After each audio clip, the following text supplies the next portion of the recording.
Welcome to the CSS club. I am your host Ali. आज हम एक बहुत ही इंपॉर्टेंट टॉपिक के बारे में डिस्कशन करेंगे और हमारी डिस्कशन दो सेक्शन में डिवाइड होगी। एक तरफ हम वन चाइना पॉलिसी को समझेंगे और देखेंगे कि चाइना और ताइवान का क्या कॉन्फ्लिक्ट चल रहा है, इसका हिस्टोरिकल बैकग्राउंड क्या है और जो लेटेस्ट डेवलपमेंट्स हैं उनको भी आपके साथ शेयर करेंगे। दूसरे सेक्शन में हम वन कंट्री टू सिस्टम की पॉलिसी को डिस्कस करेंगे और देखेंगे कि चाइना का अपनी एडमिनिस्ट्रेटिव रीजन्स हांगकांग और मकाओ के साथ क्या कॉन्फ्लिक्ट्स हैं, इनका हिस्टोरिकल बैकग्राउंड क्या है और जो लेटेस्ट डेवलपमेंट्स हैं उसको भी डिस्कशन का पार्ट बनाएंगे। रिसेंटली आपको पता होगा कि हांगकांग बहुत ज़्यादा न्यूज़ पे है क्योंकि चाइना ने कुछ ऐसे लॉज पास किए हैं जिसकी वजह से हांगकांग की जो ऑटोनमी है वो ख़तरे में है। इसीलिए चाइना को बहुत ज़्यादा क्रिटिसाइज़ भी किया जा रहा है यूरोपियन यूनियन की तरफ से, यूएसए की तरफ से। और चाइना का ये कहना है कि आप हमारे इंटरनल मैटर्स में इंटरफेयर ना करें। इन तमाम चीज़ों पर हम डिस्कशन करेंगे, एक ओवरऑल एनालिसिस करेंगे इस वीडियो में। अपनी डिस्कशन को आगे बढ़ाते हैं जी। आप ये मैप पहले देखें ताकि एक अंडरस्टैंडिंग डेवलप हो सके। ये जितना भी ग्रीन पार्ट है ना, इसको मेनलैंड चाइना भी कहते हैं या पीपल रिपब्लिक ऑफ चाइना भी कहा जाता है। दूसरी तरफ ये जो ब्लैक कलर में एनसर्कल हुआ छोटा सा आइलैंड, छोटी सी कंट्री है, इसको ताइवान से भी के नेम से भी जाना जाता है और इसको रिपब्लिक ऑफ चाइना भी कहा जाता है। दोनों कंट्रीज एक दूसरे पे क्लेम करती हैं कि वो उनका एडमिनिस्ट्रेटिव पार्ट है और सिर्फ एक ही चाइना एग्जिस्ट करता है और दूसरा चाइना उसका पार्ट है। इसी तरह चाइना में कई ऑटोनमस रीजन्स हैं जैसे कि तिब्बत है, जिंगजियांग रीजन है, और जो इसके स्पेशल एडमिनिस्ट्रेटिव रीजन है जैसे कि हांगकांग है, मकाओ है। इनको लेकर चाइना के कुछ इश्यूज चल रहे हैं जिनको वन कंट्री टू सिस्टम की पॉलिसी कहते हैं। उसको आगे चल के डिस्कशन का पार्ट बनाएंगे। लेकिन अभी हम देखते हैं कि चाइना का ताइवान के साथ क्या इशू चल रहा है। इसके लिए पहले आप समझें कि वन चाइना पॉलिसी क्या है ताकि आपको इस तमाम जो इशू है उसकी समझ आ सके। जो आरओसी है और जो पीआरसी है, दोनों कंट्रीज़ ये एक्सेप्ट करती हैं कि सिर्फ एक ही चाइना एग्जिस्ट करता है, कोई दो चाइना एग्जिस्ट नहीं करते। जो इनमें पॉइंट ऑफ कंटेंशन है वो लेजिटिमेसी को लेकर है दोनों गवर्नमेंट्स के दरमियान। दोनों गवर्नमेंट ये क्लेम करती हैं कि मेन लैंड चाइना वही है और दूसरा उसका एडमिनिस्ट्रेटिव पार्ट है। इसी तरह अगर किसी ने आरओसी के साथ रिलेशन रखने हैं, डिप्लोमेटिक रिलेशन रखने हैं किसी कंट्री ने, तो उसको पीआरसी के साथ अपने तमाम रिलेशंस ख़त्म करना पड़ेंगे। इसी तरह अगर कोई कंट्री पीआरसी के साथ रिलेशन करती है तो उसको ऑफिशियली आरओसी के साथ अपने तमाम डिप्लोमेटिक रिलेशंस को ख़त्म करना पड़ेगा। ये एक ब्रीफ ओवरव्यू है वन चाइना पॉलिसी का। इसको आगे चलकर डिटेल से डिस्कस करते हैं। पहले आप ताइवान का कॉन्फ्लिक्ट समझें, इसके हिस्टोरिकल बैकग्राउंड देखें। लेट 1600 में चाइना में चिंग डायनेस्टी थी। उसने ताइवान को अनेक्स किया था। आपको पता है कि चाइना में पहले इम्पीरियलिज्म था, चाइना में डायनेस्टीज चलती थी। तो लेट 1600 में चाइना में चिंग डायनेस्टी थी, उन्होंने ताइवान को अनेक्स किया था। उसके बाद चाइना में एक एथनिसिटी है हान चाइनीज़ का, आपने नेम सुना होगा। वो एज अ मर्चेंट वहाँ पर ताइवान में जाना स्टार्ट हो गए 17th सेंचुरी में और वहाँ पर उन्होंने अपनी जो बिज़नेस एक्टिविटीज़ हैं वो स्टार्ट कर दी, वहाँ पर रहना शुरू हो गए। तो एज़ अ रिज़ल्ट क्या हुआ, वहाँ पर जो चाइनीज़ हैन चाइनीज़ की मेजॉरिटी हो गई और जो इंडिजिनस पीपल थे वो मिनॉरिटी में आ गए। तो ओवरऑल अभी सिर्फ 2% ऑफ इंडिजिनस पीपल वहाँ पर पाए जाते हैं और जो मेजॉरिटी है वो हैन चाइनीज़ की है। ठीक है, तो उसके बाद क्या हुआ जी, उसके बाद ये जो चाइना के अंडर रहा काफ़ी देर तक, चाइना इसको एडमिनिस्ट्रेट करता रहा। उसके बाद साइनो जापान वॉर हुई, चाइना की जापान के साथ वॉर होती है। उसके नतीजे में 1895 में ये जापान के पास चला जाता है ताइवान। ठीक है, तो ताइवान एक ट्रीटी साइन करता है साइनो जापान वार उनके साथ, तो ये उसका काफ़ी देर पार्ट रहता है। तो फिर इसको हैंड ओवर कर दिया जाता है 1945 में, जब वर्ल्ड वॉर टू जो इख्तिताम होती है। ठीक है, तो उसमें जो है ना आरओसी की जो मिलिट्री फोर्सेस थी, यानी कि जो अब ताइवान है, उनकी जो मिलिट्री फोर्सेस थी वो बहुत ज़्यादा स्ट्रॉन्ग थी। तो उन्होंने जापान से इसको यानी कि वापस ले लिया था लैंड को। ठीक है, तो आगे देखें कि ये 1945 के बाद एक सिविल वॉर चलती है। चाइना में 2 पार्टीज़ थी, एक तरफ जो थी नेशनलिस्ट पार्टी थी, दूसरी तरफ आप कह लें कि लिबरल्स थे। ठीक है, लिबरल्स को आप ये कह सकते हैं कि जो नेशनलिस्ट पार्टी और दूसरी तरफ जो कम्युनिस्ट लोग थे, तो 2 पार्टी एग्ज़िस्ट करती थी। दोनों में जो इक़्तिदार को लेकर काफ़ी सिविल वॉर हुई। ठीक है, और ये सिविल वॉर का इक़्तिदार होता है 1949 में। जो केएमटी की गवर्नमेंट थी, उसको जब हार की सूरत में कम्युनिज़्म जो विन किए थे कम्युनिस्ट पार्टी, उन्होंने एग्ज़ाइल के तौर पर ताइवान में भेज दिया कि आप जिला वतन हो गए, आप वहाँ जाकर रहा करें, ठीक है?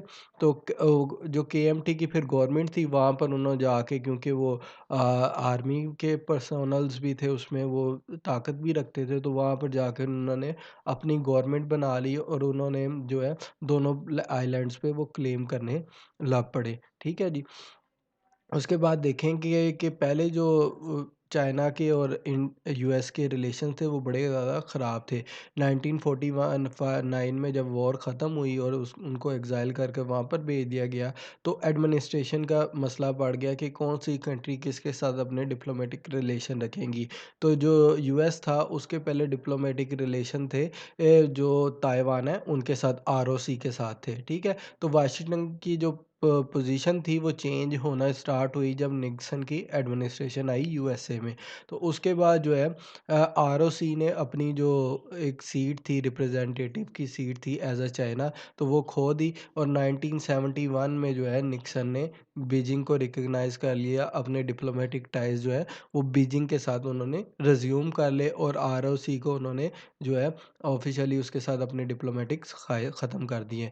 1971 में जो पीपल रिपब्लिक ऑफ चाइना था उसने रिप्लेस कर दिया रिपब्लिक ऑफ चाइना को, ठीक है? इसी तरह वाशिंगटन ने फॉर्मली रिकग्नाइज किया 1979 में पीआरसी को, पीपल रिपब्लिक ऑफ चाइना, जो आज मेनलैंड चाइना कहलाता है। अब ये देख सकते हैं कि एंड ऑफ सिविल वार ये दो पार्टीज थी। एक तरफ तो नेशनलिस्ट है जिसको कोमितांग यानी कि कहते हैं लीडरशिप चिंग काय शेक के अंडर, ये चिंग काय शेक है और ये कम्युनिस्ट लीडर माओ जेडोंग है, ठीक है? तो इन दोनों के दरमियान जो सिविल वॉर चली थी, जब वो ख़त्म हुई है तो उसके बाद जो है दोनों कंट्रीज़ में ये वन चाइना पॉलिसी को लेकर इशू स्टार्ट हुआ है। अब वन चाइना पॉलिसी के प्रिंसिपल्स क्या है? अब ये जो दोनों कंट्रीज़ है, बीजिंग यानी कि जो पीआरसी है और ताइपी जो कि आरओसी है, ठीक है? ये आइलैंड के स्टेटस को लेकर शार्पली डिसएग्री करते हैं, ठीक है? लेकिन दोनों कंट्रीज़ ये असर्ट करती हैं कि सिर्फ़ एक ही चाइना एग्ज़िस्ट करता है और दूसरा उसका इनएलिएनेबल पार्ट है, ठीक है? तो बीजिंग कहता है कि जो ताइवान है वो उनके दरमियान एक एग्रीमेंट हुआ था 1992 में, उसके तहत जो है वो उनके बाउंड है उनके तहत, ठीक है? ये एग्रीमेंट हुआ था चाइनीज़ कम्युनिस्ट पार्टी और कोमितांग केएमटी के दरमियान 1992 में। इसको कंसेंसस भी कहते हैं, कंसेंसस के नाम से इसको जाना जाता है। इसमें ये चीज़ थी कि सिर्फ एक ही चाइना है और दूसरी जो है वो उसका पार्ट है, यानी कि वन चाइना टू सिस्टम आप ये कह लें कि एक चाइना होगा और बाकी जो है वो चाइना की सिर्फ डिफरेंट इंटरप्रिटेशन है या रिप्रेजेंटेशन है। ये जो एग्रीमेंट था 1992 में हुआ जिसको कंसेंसस कहते हैं, इसमें ये था कि ताइवान जो है वो अपनी इंडिपेंडेंस कभी नहीं लेगा, वो हमेशा चाइना के अंडर रहेगा। लेकिन अब ताइवान क्या कर रहा है, अब वो अपनी इंडिपेंडेंस सीख कर रहा है। 2016 में जो है आप देख सकते हो कि उसके बाद जो चाइना के डिप्लोमेटिक रिलेशन थे इनके साथ ख़राब होना स्टार्ट हो गए ताइवान के साथ। और ताइवान में जो अब पार्टी है एग्जिस्टिंग ताइसे इंग वेन की, ठीक है, डेमोक्रेटिक प्रोग्रेसिव पार्टी है, उन्होंने इस कंसेंसस को रिजेक्ट कर दिया कि हम इसको नहीं मानते, हम अपनी इंडिपेंडेंस जानते चाहते हैं और ऐसा कोई मुआहदा नहीं हुआ था। 2019 में जो ये स्पीच की गई थी ये जो इनकी लीडर हैं, ये आप फ़ोटो भी देख सकते हैं इनकी तरफ से कि जो टू सिस्टम फ्रेमवर्क है एडवांस बीजिंग की तरफ से, वो अनअक्सेप्टेबल है, हम उसको नहीं मानते। तो ये काफ़ी इनके दरमियान जो है वो कन्फ्लिक्ट चल रहा है। अब आपको मैं बताता हूँ कि चाइना ये कैसे यूएस की पॉलिसी शिफ्ट हुई, फिर हम लेटेस्ट डेवलपमेंट्स के बारे में बात करेंगे। किस चाइना को जो यूएस है वो रिकॉग्नाइज़ करता है और सपोर्ट करता है। 1971 में जैसे पीआरसी थी, तो आपको पता है कि 1945 के बाद कोल्ड वार स्टार्ट हो गई थी, तो 2 पार्टीज़ थी, एक तरफ कम्युनिस्ट थे और दूसरी तरफ जो थे कैपिटलिस्ट थे। यूएसए और यूएसएसआर के दरमियान जो प्रॉक्सी वार चली है उसको कोल्ड वार का नेम देते हैं। तो उसमें जो थी ना पार्टीज़ डिफरेंट अलाइंसेस बनाए जा रहे थे। तो क्योंकि जो पीआरसी थी उसमें कम्युनिस्ट मेजॉरिटी थी, तो यूएस इसके साथ रिलेशन रखना नहीं चाहता था। यूएस आर के साथ उन्होंने रिलेशन रखे, जो है उन्होंने फिर आरओसी को रिकॉग्नाइज़ कर लिया, उन्होंने अपनी मिलिट्री और डिप्लोमेटिक सपोर्ट जो है आरओसी को दी। उसके बाद आप देख सकते हैं कि जब वियतनाम वॉर हुई तो यूएस को बहुत ज़्यादा मार पड़ी वहाँ से, तकरीबन 70,000 इनके फ़ौजी वहाँ पर मारे गए, ठीक है? तो उसके बाद जो रिलेशन थे पीआरसी के मेनलैंड जो आप ये कह लो कि जो यूएसएसआर है उसके साथ कुछ अच्छे नहीं रहे वियतनाम वॉर के बाद। तो यूएस ने भी देखा इसको मौका गनीमत जाना, तो उन्होंने अपने डिप्लोमेटिक रिलेशन पीआरसी के साथ बेहतर करना शुरू कर दिए, क्योंकि इनमें आइडियोलॉजिकल डिफरेंस था। जो चाहे रशिया में जो कि तब यूएसएसआर था, तब वहाँ पर कम्युनिज़्म कुछ और तरह का था, और माओ ज़ेडोंग की जो कम्युनिस्ट पार्टी थी वो कुछ और तरह का कम्युनिज़्म को रिप्रेजेंट करती थी। तो आइडियोलॉजिकल उनमें डिफरेंस था, जिसकी वजह से दोनों ने अलग-अलग हो गए, और यूएस ने फिर इसको मौके गनीमत जानते हुए पीआरसी के साथ अपने रिलेशन बेहतर कर लिए, ताकि वो बैलेंस एक काउंटर कायम कर सके अगेंस्ट जो है यूएसएसआर अग्रेशन, ठीक है? तो 1972 में निक्सन ने विज़िट किया पीआरसी का, उन्होंने एक्सेप्ट कर लिया वन चाइना पॉलिसी के रिलेशंस को पीआरसी के साथ, ठीक है? 1979 में उन्होंने ऑफिशियली अपने रिलेशंस को ब्रोक कर दिया आरओसी के साथ, और डिप्लोमेटिक टाइज़ को बढ़ाना स्टार्ट कर दिया जो है पीआरसी के साथ।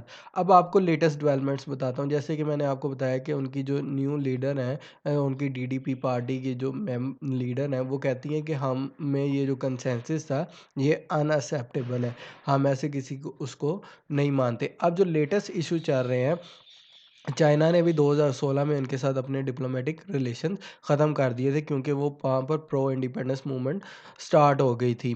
तो अब जो करंट गवर्नमेंट है वो बड़ी एक्टिव है, तो यूएस उनको सपोर्ट करता है, हैवी मशीनरी प्रोवाइड करता है, एडवांस जो वेपन्स उनको दिए जाते हैं, और उनको सपोर्ट करते हैं चाइना के ख़िलाफ़। इसके बाद जब आपको पता है कि ट्रंप की एडमिनिस्ट्रेशन आई 2017-18 में, तो ट्रंप की एडमिनिस्ट्रेशन आई तो वो रिवर्स करना चाहती थी वन चाइना पॉलिसी को। इसीलिए उन्होंने स्टार्ट में जब प्रेसिडेंट बनते हैं तो वो डिफरेंट डिप्लोमेटिक रिलेशंस के लिए टेलीफोनिक राब्ते होते हैं, तो उन्होंने जो है चाइना के साथ, ना चाइना ने उनके साथ कोई किए, तो एंड पे ट्रंप ने ना अपने इस आइडिया को रिवर्स कर दिया। लेकिन जब ट्रेड वार चली, उसके बाद ट्रंप ने इस आइडिया को दोबारा इस पे काम किया कि हम वन चाइना पॉलिसी को नहीं मानते। उन्होंने ताइवान की सपोर्ट बढ़ चढ़ के स्टार्ट कर दी। वहाँ पर उन्होंने अपने एनवाईएस को भी डिप्लॉय करना स्टार्ट कर दिया।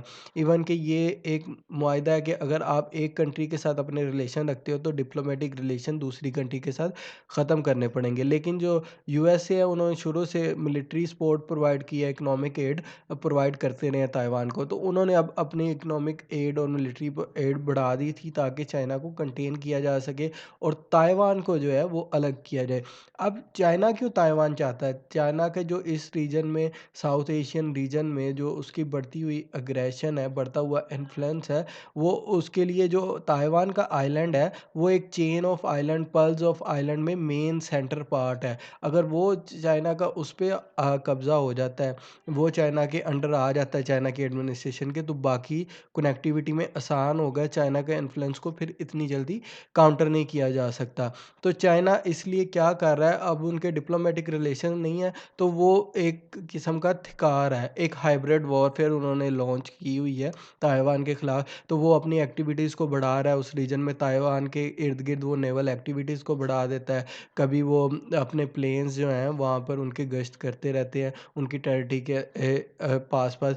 तो जो साइकोलॉजिकल है, वो अपने रिसोर्सेज को ताइवान जो है वो ज़्यादा यूज़ कर रहा है, मिलिट्री पे ज़्यादा लगा रहा है, और अपनी मिलिट्री को वो फॉरेन बॉर्डर पे डिप्लॉय कर देता है, जिसकी वजह से एक मेंटली जो है उसको प्रेशराइज़ कर रहा है, ताकि जो है वो प्रेशराइज़ हो सके, और जो चाइना है वो उसको कब्ज़ा कर। ये तो अब ताइवान का इशू था, ठीक है? अब हम वन कंट्री टू सिस्टम की पॉलिसी पे बात कर लेते हैं। SAR mean special administrative regions. अब ये दोनों जो रीजन्स हैं, हांगकांग और मकाओ, इनकी कुछ हिस्टोरिकल बैकग्राउंड है। ये दोनों जो कंट्रीज़ थी, ये दोनों जो रीजन्स हैं, ये एक स्पेशल एडमिनिस्ट्रेटिव रीजन्स है, और दोनों फॉर्मर कॉलोनीज़ रह चुकी हैं, ठीक है? ब्रिटेन और पुर्तगाल की रिस्पेक्टिवली, ठीक है? इसका मतलब ये है, वन कंट्री टू सिस्टम का मतलब ये है पॉलिसी का, कि दोनों कंट्रीज़ जो हैं उनमें जो इकोनॉमिक और पॉलिटिकल सिस्टम होंगे वो डिफरेंट होंगे चाइना से। इनकी जो पॉलिसीज़ हैं वो मेनलैंड चाइना से डिफरेंट होंगी, लेकिन जो ये पार्ट होंगे, चाइना इसको एडमिनिस्ट्रेटिव करेगा। अब इसको इस पॉलिसी को किसने प्रपोज किया था? डेंग जियाओपिंग ने, ठीक है? जब उन्होंने अपना होल्ड संभाला कंट्री में लेट 1970s में, तो उन्होंने इसको प्रपोज किया, क्योंकि ये दोनों कंट्रीज़ जो थी वो ब्रिटिश कॉलोनी रह चुकी थी, तो ये लीज़ पे ली हुई थी। तो उसके बाद उन्होंने इस पे काम किया, डिप्लोमेटिक रिलेशंस को दूसरी कंट्रीज़ के साथ बेहतर बनाया और इसको अपना स्पेशल एडमिनिस्ट्रेटिव रीजन बनाया। डेंग्स के प्लान थे कि वो चाइना को यूनिफ़ाई करना चाहता है, यूनिफ़िकेशन करना चाहता है, वन कंट्री टू सिस्टम की पॉलिसी के तहत चलाना चाहता है, लेकिन इस पर कोई 10 साल के लिए कोई ख़ास अमल नहीं हुआ, ये प्लान वहीं पर रह गया। अब किस हद तक ऑटोनॉमी मिलती है वन कंट्री टू सिस्टम के तहत? अब देखेंगे कि दोनों जो कंट्रीज़ हैं, हांगकांग और मकाओ, उनका मेनलैंड चाइना से कितना डिफरेंट है, उनके पास क्या-क्या ऑटोनॉमी है, उनकी अपनी गवर्नमेंट्स हैं, अपने पॉलिटिकल सिस्टम्स हैं, मेन पार्टी लेजिस्लेशन डिफरेंट है, लीगल सिस्टम होता है वो डिफरेंट है, पुलिस फोर्सेस डिफरेंट है, करेंसी और कस्टम डिफरेंट है। आप देखेंगे कि जो हांगकांग है वहाँ पर हांगकांग डॉलर चलता है और चाइना में जो है वो चलता है, उनकी अपनी करेंसी है। इसी तरह इमिग्रेशन पॉलिसीज़ अलग हैं, स्पोर्ट्स टीम्स उनकी अलग हैं, ऑफिशियल लैंग्वेजेस अलग हैं, पोस्टल सिस्टम, एजुकेशन सिस्टम, तो ये तमाम उनके डिफरेंट कंट्रीज़ के साथ जो रिलेशन है वो तमाम डिफरेंट है। अब जो मेनलैंड चाइना है वो सिर्फ़ क्या करता है, उसकी जो आर्मी है वो यानी कि उसका होल्ड होगा, उसके अंडर आएँगी। अगर कहीं पे कोई इंडिपेंडेंस मूवमेंट चलती है तो उसको वो सप्रेस कर सकती हैं। कोई भी इन कंट्रीज़ में अपनी एम्बेसी नहीं खोल सकती, सिर्फ़ वो कहते हैं उसको कंसल्टेशन शायद यही कहते हैं। तो वो अब अपनी खोल सकती हैं, तो सिर्फ़ वो अपनी जो है कोई भी एम्बेसी नहीं खोल सकती, एम्बेसी सिर्फ़ मेनलैंड चाइना में होगी। तो हम इंडिविजुअली बात करते हैं, पहले हांगकांग पे बात करते हैं। हांगकांग ब्रिटिश की कॉलोनी थी 1842 तक, ठीक है? जब फर्स्ट ओपियम वार हुई तो इसको दोबारा जो है जो चाइना को वापस कर दिया गया। उसके बाद जो है इसको 1997 में चाइना को वापस कर दिया गया। आपको पता है कि ओपियम वार हुई थी ब्रिटिश एम्पायर के दरमियान और चाइना के दरमियान, क्योंकि ब्रिटिश एम्पायर सब कॉन्टिनेंट में थी, तो ये चाइना में अफ़ीम बेचते थे। अफ़ीम बेचते थे तो चाइना का जो रूलर था उन्होंने इस पर जो है सख्ती से मना कर दिया, लेकिन जो ब्रिटिश एम्पायर था उन्होंने अपनी नेवीज़ भेजी और चाइना के साथ जो वॉर हुई उसको फर्स्ट ओपियम वार कहते हैं। उसके नतीजे में ये ब्रिटिश जो हांगकांग है, ये एक मुआहदे के तहत जो है इनको मिल गया ब्रिटिश एम्पायर को 99 ईयर की लीज़ के लिए, और लेकिन इसको फिर जो है 1997 में उसको वापस किया गया।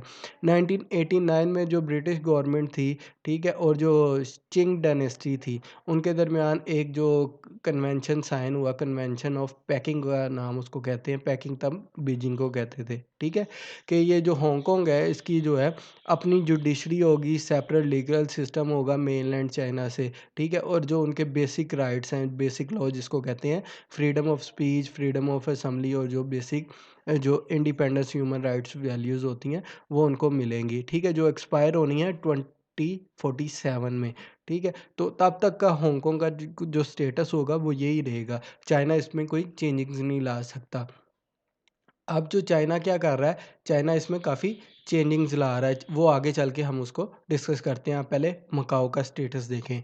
मकाओ था ये पुर्तगाल के अंडर था, क्योंकि पुर्तगाल ने कॉलोनाइजेशन ब्रिटिश एम्पायर से पहले की थी। तो ठीक है ना, तो ये उसके अंडर चला गया मकाओ का। 57 में ये उसका पुर्तगाल की एक कॉलोनी बन गई, और इसको जो है अब विड्रॉ यहाँ से ट्रूप किया गया 1970s में। 1980s में जो कि डेंग के प्लान था कि चाइना की रीयूनिफिकेशन की जाए, तो उन्होंने ब्रिटिश और पुर्तगाल के साथ अपनी रीनेगोशिएशन स्टार्ट की कि ये दोनों टेरिटरीज़ हमारी हैं, इनको हमें वापस किया जाए। तो इसी टाक में जो बीजिंग था उसने प्रॉमिस किया कि हम जो है, अगर ये ऑटोनॉमी कायम रखी जाती है, one country two system proposal accept किया जाता है, तो हम इसको वापस कर देंगे। दिसंबर 1948 में चाइना और यूके ने जो Sino British joint declaration sign की, उसके फ़ौरन बाद ही जो है 2 साल बाद 1997 में जो है वो आपको देखने को मिला कि उन्होंने भी पुर्तगाल ने भी ये कॉलोनी जो है वापस कर दी। ठीक है, सिमिलरली ये जो मार्च 26 18 1987 में जो है चाइना और पुर्तगाल ने एक जॉइंट डिक्लेरेशन साइन किया, तो इसके तहत जो है वो कर दिया। अब जो लेटेस्ट डेवलपमेंट्स हैं, मकाओ के साथ इनका कोई इतना ख़ास इशू नहीं है। अब लेटेस्ट डेवलपमेंट्स देखते हैं हांगकांग के साथ क्या इशू चल रहा है।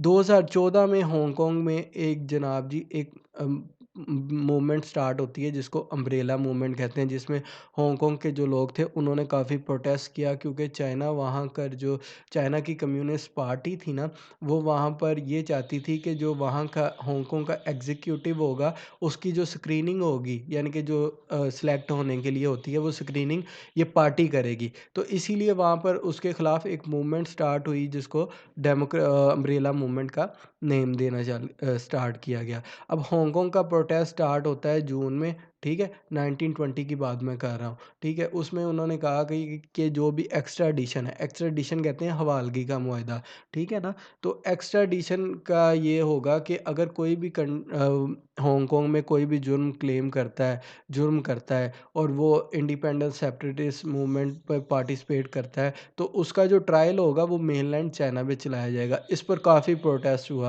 बहुत ज़्यादा प्रोटेस्ट हुए हांगकांग में। उसके बाद ये 30 जून 2020 को चाइना ने एक और लॉ पास किया एक्स्ट्राडिशन के मुआहदे को देखते हुए। जब वहाँ पर प्रोटेस्ट हुए, उनको नेशनल सिक्योरिटी लेजिस्लेशन लॉ का नेम दिया गया, ठीक है? इस लॉ में ये था कि जो पीपल रिपब्लिक ऑफ चाइना है वो से ये पूरे लॉ का नेम है, the law of people republic of China safeguarding national security in the Hong Kong special administrative region, जिसमें वो जो है अगर कुछ भी लोग वहाँ पे सेपरेटिस्ट आपको उनको टेंडेंसी लगती हैं तो वो पकड़ कर यहाँ पर मेनलैंड चाइना में उन पे ट्रायल चलाएँगे, ठीक है? अब जो क्या हुआ, अब जो हुई हैं चाइना ने अब एक लॉ को अप्रूव कर दिया है, जो लेजिस्लेशन प्रोसेस होता है, ठीक है? कि जो एक पार्टी होती है, एक जिस तरह हर सिस्टम का एक लेजिस्लेटिव प्रोसेस होता है, एक इलेक्टोरल सिस्टम होता है, तो वो इलेक्टोरल सिस्टम में रिफॉर्म्स ला रहा है चाइना, जिसमें जो एक उनको रिप्रेजेंटेटिव सीट्स मिलेंगी, तकरीबन 30 जो सीट्स रिज़र्व हो जाएंगी वो चाइनीज़ पार्टीज़ के लिए हो जाएंगी, चाइनीज़ ऑफिशियल के लिए, और बाकी में भी जो होगी वो भी चाइना की जो पार्टी के थ्रू स्क्रीनिंग होगी, ठीक है? तो प्रो ब्रिटिश ये होगा कि ये चाइना को फ़ायदा देगा कि प्रो एस्टेब्लिशमेंट जो कैंप है और जो ऑपोजिशन हो रही है सिटी में, हांगकांग की शहर में, उसको वो जो है स्मूथर जो है वो क्या कर सकें, दबा सकें। सॉरी मैं थोड़ा-सा फंबल हो रहा हूँ, तो लेकिन आपको ये मेबी समझ आ रहा होगा, ठीक है? अब जो चाइना की टॉप लॉ मेकिंग बॉडी है, उन्होंने ये प्लान को रिवील किया है ताकि सिर्फ़ इसमें जो पार्टिसिपेंट होंगे वो सिर्फ़ पैट्रियोट्स मतलब कि जो चाइना से जो है मोहब्बत करते हैं, जो चाइना के बाशिंदे हैं, और जो प्रो चाइनीज़ लोग हैं, वही सिर्फ़ इस पार्टी का इलेक्टोरल सिस्टम का पार्ट बन सकते हैं, और दूसरे लोग जो नहीं है, जो सेपरेटिस्ट मूवमेंट है, उसको स्क्रब किया जाएगा। तो अब चाइना ने ये लॉ पास कर दिया, लेकिन यूरोपियन यूनियन इसको बहुत ज़्यादा क्रिटिसाइज़ कर रहा है। उसके बाद जो यूएसए है वो बहुत ज़्यादा इसको क्रिटिसाइज़ कर रहा है कि ये चाइना की जो ऑटोनमी है, जो मुआहदा 2049 में ख़त्म होना है और 47 में ख़त्म होने हैं दोनों